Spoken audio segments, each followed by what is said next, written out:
بسم الله الرحمن الرحيم. ازيكم عاملين ايه؟ يا رب تكونوا بخير. فيديو جديد وجولة جديدة من اسكندرية. جولتنا النهاردة في شاطئ ستانلي.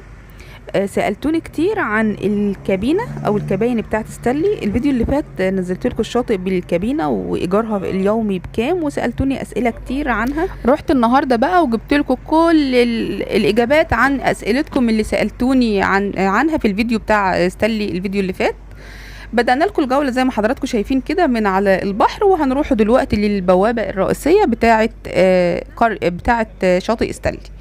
يا ريت لو بتشوفونا لأول مرة اشتركوا في القناة وحطوا لنا لايك بعد ما تسمعوا الفيديو لو عجبكم، واكتبوا لنا رأيكم في التعليقات ايه. علم مصر، تحيا مصر. هنا البوابة الرئيسية هو الشاطئ ليه بوابتين، بس دي بقى البوابة الرئيسية. واحنا ماشيين كده في وشنا كده هنلاقوا بوابة تانية بسلم كده على ايدينا الشمال، بس هي هنا اللي مشهور اكتر يعني. تمام. شايفين العربيات قد ايه؟ طريق البحر يعني العربيات كتير جدا جدا، زحمة زحمة زحمة فوق ما تتخيلوا في اسكندرية اليومين دول. الفيديو بتاريخ 17/6 تاني ايام عيد الاضحى، كل عام وحضراتكم بألف خير. البوابة زي ما انتم شايفين شاطئ ستانلي السياحي، سعر الفرد 25 جنيه للفرد. تمام. وهنا تعليمات دخول الشاطئ، وفي هنا رقم للشكاوي. خدوا الكلام ده سكرين عندكم واعملوا له زوم، كبروه علشان تعرفوا تقروه كويس. انا عارفه ان اللي مش واضح قوي في الكاميرا، بس انتوا خدوه سكرين عندكم وقروه كويس جدا. هنا منظر الشاطئ من جوه. عايزه بس اتكلم على حاجه تخص الشاطئ، ان العائلات فقط. وانا واقفه بسال الراجل على الكابينه، الراجل اللي هو ماسك التذاكر. شباب كتير عايزين يدخلوا، ممنوع ممنوع يدخل شاب، ما كانوش بيدخلوا ولا ولد ابدا. مجموعه شباب كده عاوزين يدخلوا، كذا مجموعه غيرهم كتير جدا عاوزين يدخلوا الشاطئ. ممنوع اي شاب يدخل الشاطئ، عائلات فقط. طيب حد فيكم دلوقتي هيسالني طب لو انا وبنتي هيدخلوني؟ لو انت وبنتك هيدخلوكي، لو انت وابنك هيدخلوكي، لكن لو راجل وبنته لا مش هيدخلوه. لو راجل معاه بابنه لا مش هيدخلوه، مش هيدخلوك يا راجل الا اذا كان معاك زوجتك او اختك او مامتك او اي حد. لكن انت لوحدك ومعاك عيل مش هيدخلوه. ده كلام الراجل اللي قاعد بيقطع التذاكر. انا سالته في الحته دي برضو لان السؤال ده جاني برضو في الفيديو بتاع ستانلي اللي فات، فانا حبيت اوضح لكم الامر. لكن لو واحده ست ومعاها عيل صغير تدخل عادي. يلا بقى حته حلوه للستات اهو. المهم ده منظر الشاطئ. الشاطئ كان زحمه جدا طبعا. اجواء العيد في اسكندريه بتبقى زحمه جدا غير اي ايام. وسالت لكم طبعا على كل بقى ما يخص الكابينه. عايزه بس اتكلم شويه عن الموج. اللي في الفيديو اللي فات بتاع ستانلي اللي نزلته لكم من حدود 10 ايام كانت الموجه هاديه خالص، ما كانش فيه موج. وقلت لكم علشان النهارده كان حر، فالرياح اصلا يعني ايه متوقفه، فما فيش. هو الموجه بتبقى حسب الرياح لو عاليه الموجه بتبقى عاليه، الرياح ما فيش رياح فما بيبقاش فيه موجه. فبما ان كان تاني ايام العيد الجو كان حراره عاديه يعني مش حر قوي يعني. تمام. فالموجه كان الشاطئ فيه موجه عن الفيديو اللي فات. عايزه اقول لكم برضو بالنسبه للتذاكر، التذاكر من 5 سنين بقطاع تذكره. بالنسبه للكابينه يا جماعه، الكابينه انا سالته على مواعيد الكابينه، بيقول في الصيف.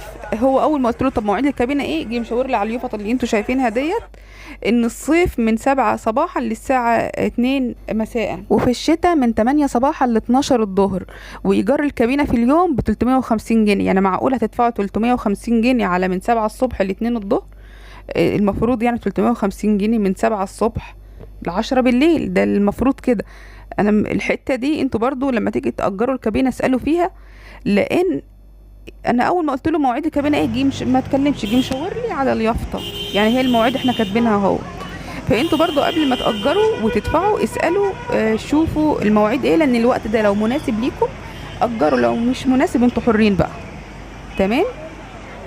بالنسبه بقى جاني سؤال واتكرر كتير في الفيديو اللي فات، هو احنا ينفع نبيت في الكابينه؟ لا، ممنوع ان انتوا تبيتوا في الكابينه. انا رحت النهارده وسالت مخصوص على السؤال ده. ممنوع تبيتوا في الكابينه. الكابينه ما فيهاش الكابينه دي يا جماعه مش هقول لكم اوضه، هي اقل من اوضه. هي حاجه مربعه كده. تمام. وعليها باب من بره. انا جبت لكم صورتها في الفيديو اللي فات. تمام. واربع كراسي وترابيزه، ما فيش اكتر من كده، ولا فيها حمام ولا فيها اي حاجه، فمش هينفع تبيت. هتبيت ازاي في الكابينه واصلا ما فيهاش حمام؟ وهي 4 كراسي وترابيزه مش اكتر من كده. يبقى والايجار 350 جنيه في اليوم. والمواعيد انا جبتها لكم على الشاشه قدامكم، في الشتاء من 8 ل 12 الظهر، وفي الصيف من 7 ل 2 ظهرا. دي مواعيد الكابينه. مش عارفه بقى انتوا يعني لو حابين تاخدوها مثلا اليوم كله مثلا هتدفعوا مرتين، يعني 350 700 جنيه في اليوم مثلا. اسالوا في الحته دي قبل ما تاجروا. بالنسبه للايجار، هو احنا ينفع ناجر في نفس اليوم، ينفع تاجر في نفس اليوم، بس ما عدا يوم الجمعه والايام الاعياد. يعني احنا دلوقتي في عيد، انت مثلا عاوز تأجر تالت يوم العيد، اوكي، بتروح تأجر من تاني يوم العيد، تحجزها من تاني يوم العيد عشان تروح لها تالت يوم العيد. عايز تأجر رابع يوم العيد، بتروح تالت يوم العيد عشان تقعد فيها رابع يوم العيد. طيب عاوز تأجرها يوم الجمعة، بتأجرها من يوم الخميس قبل منها بيوم. يعني في الجمعة والأعياد المناسبات هي دي اللي بتتأجر قبل منها بيوم، لكن باقي السنة بقى وباقي الأسبوع بتأجرها في نفس اليوم اللي انت عايزه فيه. وده الكلام من الراجل اللي شغال في الشاطئ. هو ده بقى اللي يخص الكابينة. تمام، وانا جبت لكم كل حاجة تخص الكابينة من سعرها ومواعيدها وازاي بتأجر، والدنيا سهلة يعني وبسيطة، وما فيهاش غير 4 كراسي وترابيزة فقط لا غير، لا فيها سرير ولا فيها حمامات ولا فيها اي حاجة خالص. الناس دي بقى قاعدة قدام الكباين بقى، الناس دي مأجرة الكابينة وقاعدين قدام الكباين بقى اللي انتوا شايفينهم قاعدين بياكلوا دول. تمام، والناس تحت هنا قاعدين على الشاطئ اهو زي ما انتوا شايفين. والاجواء كانت زحمة جدا جدا، والتصوير ده كان في المغرب، كان يعتبر الساعة 7:30 8 كده. عشان لو تقولوا لي مثلا هو مغيم ليه كده، هو عشان احنا كنا المغرب، يعتبر دخلنا في الليل اصلا. ونهاية الفيديو هتلاقوني شوية كده في الليل، يعني شوية صغيرين يعني. يعني هو ده الشاطئ كله من اوله لاخره. شاطئ جميل جدا زي ما قلت لكم قبل كده في الفيديو اللي فات. الشاطئ جميل جميل، يعني شاطئ كده بصراحة تصميمه هايل هايل جدا، يعني غير اي شاطئ الصراحة. تغيير الملابس طبعا والحمامات مجاني. شايفين اللسان اللي داخل في البحر ده المنور ده اللي عامل مثلثات، ده مطعم بقى الناس قاعدة فيه، وقاعدين اللي بياكل واللي بيشرب، واللي قاعدة فيه تحفة جدا جدا جدا. يعني اللي احنا شايفينه حاجة والحقيقة حاجة تانية خالص. اللسان اللي منور تمانيات ده او مثلثات اهوت، قربت لكم منه شوية هو عشان تشوفوه. هنا بقى في الناس قاعدة بقى كده، قاعدين كده، والمية ايه على يمينهم وعلى شمالهم، تحفة تحفة تحفة. بيبقوا قاعدين تبع الكافيه او تبع المطعم اللي موجود جوه في الشاطئ. هنا الكوبري بتاع ستانلي قدامنا والعربيات معديه من عليه. قلت لكم التصميم بتاع الشاطئ بصوا هايل جدا غير اي شاطئ. بس الموجه بتاعته يعني بصراحه، يعني انا يعني هي الموجه بتاعته مختلف عن الشواطئ التانية. مختلفه من ناحيه ايه؟ مختلفه انها عاليه شويه. يعني الشواطئ التانية بتاعت سيدي بشر والمنظرة والكده، الموجة بتاعتهم مكسورة شوية، لان هم مدخلين حاجز كده في البحر، فبيكسر الموجة، فالموجة بتبقى هادية جدا.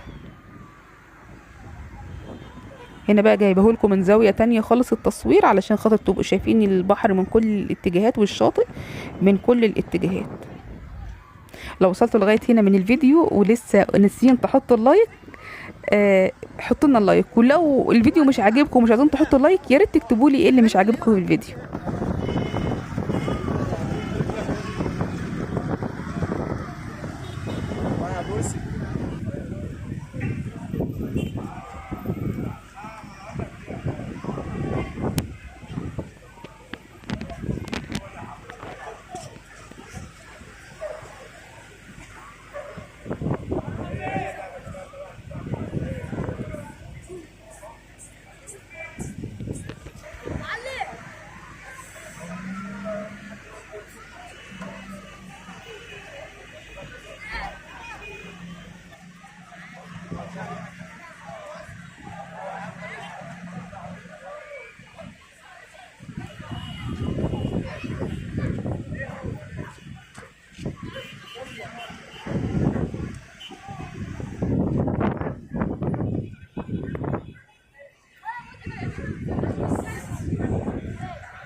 وبكده تكون جولتنا النهارده من على شاطئ ستانلي خلصت. شايفين الزحمه قد ايه؟ شايفين الناس دي كلها على فكره مش فيش خناقه ولا في اي حاجه، ده واقفين، دول الناس اللي واقفين على الشاطئ وبيتفرجوا كده. وكتير بقى في فوتوغرافر كتير بقى واقفين بقى بيصوروا الناس.